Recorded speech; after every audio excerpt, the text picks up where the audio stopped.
पुन्हा पुन्हा खावीशी वाटणारी गोकुळ बासुंदी। गोकुळला दूध उत्पादकांकडून होत असलेला निर्भेळ दूध पुरवठा आणि संलग्न प्राथमिक दूध संस्थांचे योग्य व्यवस्थापन यामुळेच गोकुळचा नावलौकिक देशात वाढला आहे, असे प्रतिपादन गोकुळचे संचालक प्राध्यापक किसनराव चौगले यांनी केले। पुंगाव तालुका राधानगिरी येथील परिसरात प्राथमिक दूध संस्थांना गोकुळच्या वतीने भेटवस्तू वाटप कार्यक्रमात ते बोलत होते। कार्यक्रमाच्या अध्यक्षस्थानी पांडुरंग धनवडे हे होते।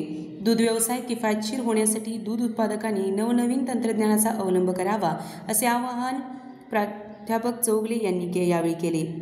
यावेळी पुंगाव आणि परिसरातील गोकुळच्या संलग्न प्राथमिक दूध संस्थांना गोकुळच्या वतीने जाजम आणि घड्याळ या भेटवस्तूंचे वितरण प्राध्यापक चौगले यांच्या आणि मान्यवरांच्या हस्ते करण्यात आले। या कार्यक्रमास गोकुळचे वरिष्ठ विस्तार अधिकारी उदय पाटील, विठ्ठल पाटील, श्रीकांत कुलकर्णी, रघुनाथ धनवडे, सागर पाटील, मधुकर कुंभार, दत्तात्रय धनवडे, संजय पाटील, भीमराव भांदिगरे, शंकर भांदिगरे, बाबूराव पाटील, रंगराव सुतार, गणेश पाटील, पूजा पाटील, योगिता पाटील, जयवंत पाटील, भाऊ दुर्गुळे, संदीप पाटील, सातापा पाटील, सुरेश पाटील, पांडुरंग रायकर आदी मान्यवर उपस्थित होते।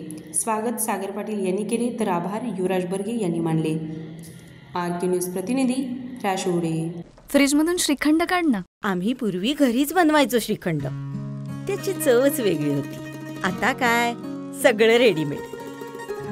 आजी, हे श्रीखंड खाऊन बघ। आज तुझ्या आईनं घरीच बनवलं की काय?